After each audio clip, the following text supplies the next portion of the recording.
We'll have to talk very substantively and in very big details, because the issue is very serious. The situation in Donbass has already acquired a very sharp and critical form. I'm addressing you directly today, not just to give the evaluation as to what's happening and to inform you about the decisions being made and possible further steps. I would like to reiterate that Ukraine to us, it's not just a neighboring country. It's a part and parcel of our own history, culture, our soul, atmosphere and space. It's our comrades, our close people, not just colleagues or friends, former colleagues, but relatives, people tied to us with blood ties, family ties. For a long time, the inhabitants of the western areas, historic regions, called themselves Orthodox. It was prior to the 17th century when those territories were united with the Russian state, and afterwards. And we believe that in general we know everything about that we are talking about well-known facts. But in order to understand as to what is taking shape today, in order to explain the actions of Russia and the purposes that we set for ourselves, we need to say at least a couple of words about the history of the subject matter. So I'll start from that modern Ukraine was created by Russia. To be precise, by the Bolshevik Russia, communist Russia. The process started virtually straight away after the revolution of 1917. At that, Lenin and his comrades did it very harshly by separating dissolution of parts of Russian historic areas. The millions of people who lived there, obviously, they were not asked anything.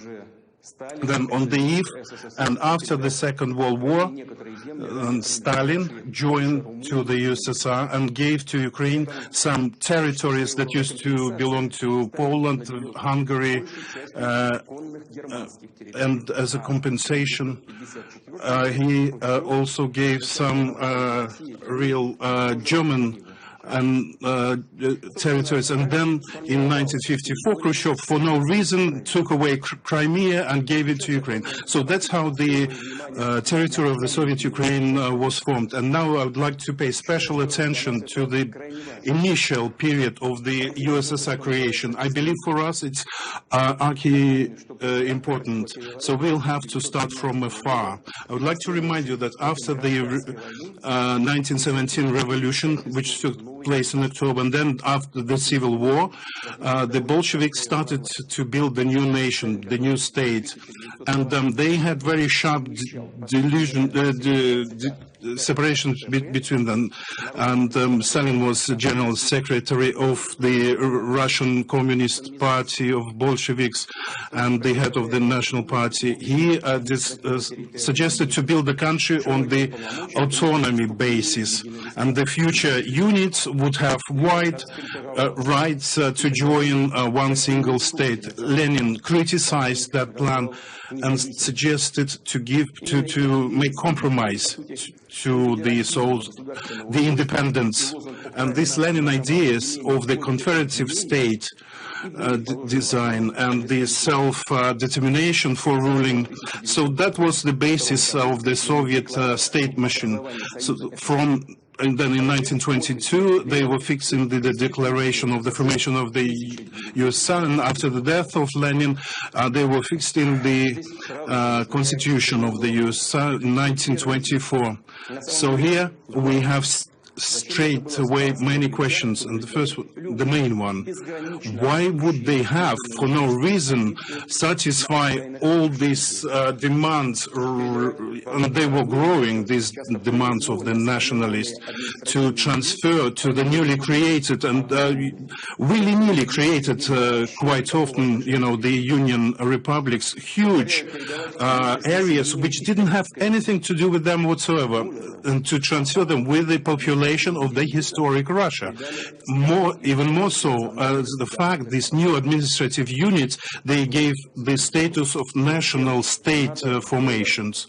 And now I ask myself a question, why would they have to give such generous gifts, even with the most severe nationalists they didn't appreciate, and to give them the right to leave the single state without any preconditions? At first glance, it's hard to understand. It's madness, but it's only at first. There is explanation.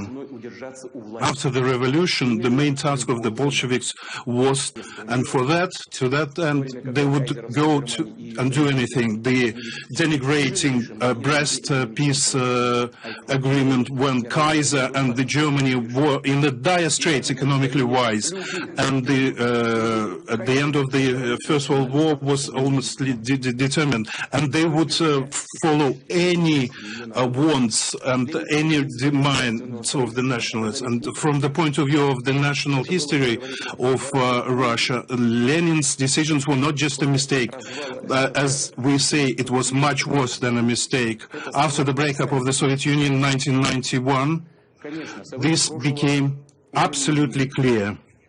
Obviously, the events of the past cannot be changed, but we should say honestly about them without any subterfuges or any political coloring. From my personal point, I would say that the current political situation, whatever effective or efficient they would seem at any point, under no circumstances can and should not be the basis for the foundation of the state. I am not blaming anyone in anything. The situation in the country at that time and after the civil war and before that was extremely difficult, critically difficult. Now I would only like to say that that's the way it was. It's a historical fact. As I said, because of the Bolsheviks' policy, the Soviet Ukraine came to exist, and now we have all the right to name it Ukraine, named after Vladimir Lenin. He's the author and the architect of that country, and it completely is confirmed by the archive documents, including tough Lenin directives on Donbass, which pushed Donbass into that country. And now the grateful followers, they brought down the monuments to Lenin in Ukraine. That's what they call decommunization. You want decommunization? Okay, let's have it. We're happy with that. But just don't stop halfway. We will show you what means to Ukraine complete decommunization. Coming back to the history of the issue, I would like to reiterate that in 1922, on the territory of the former Russian Empire, the new country, USSR, was formed, but the life itself showed straight away that you can't keep or save or manage on this amorphous state these principles. It was not feasible, it was not possible. They were totally torn away from the reality and historical tradition, and the Red Terror and the quick switch to the dictatorship by Stalin and the monopoly of the Communist Party, nationalization, planning system, central system for the economy. It became just mere words, stated but not working for the principles of the state design.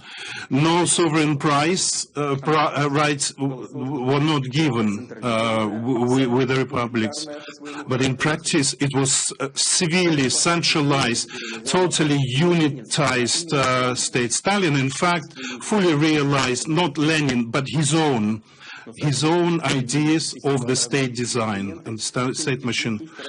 But there were no changes into the constitution and the fundamental documents. The stated Lenin principles of building SSR were not revised. It looked like there was no need for that. Under the totalitarian regime, everything was working, and it looks very nice from the outside. And it was even super democratic, but it's a pity. It's a big regret. So from the basic legal basis on which our state was built, the idiotic, utopian, brought in by the revolution fantasies were not wiped out or taken away. But in future, no one thought about the future, as it always often happens in our country.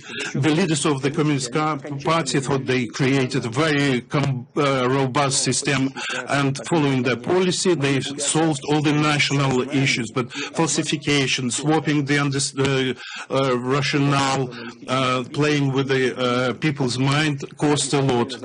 And following the nationalistic ambitions, and they didn't go anywhere. And they were like a bomb under the principles of the Somalis. It was just ticking away and waiting for its time.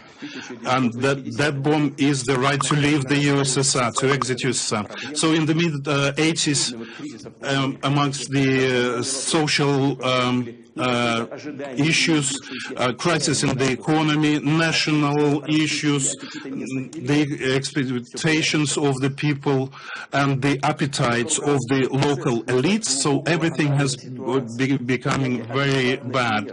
But the leadership of the Communist Party, instead of analyzing and making the decisions and making well-weighted transformation of the state machinery design, they were just lost in words, serving the saying nice words but not doing anything. There was a fight within the Communist Party itself. It was becoming worse, and each side wanted to expand its supporting side. They started to promote nationalist ideas and promising everything to their affiliates, everything they wanted. And all this big talk about the bright future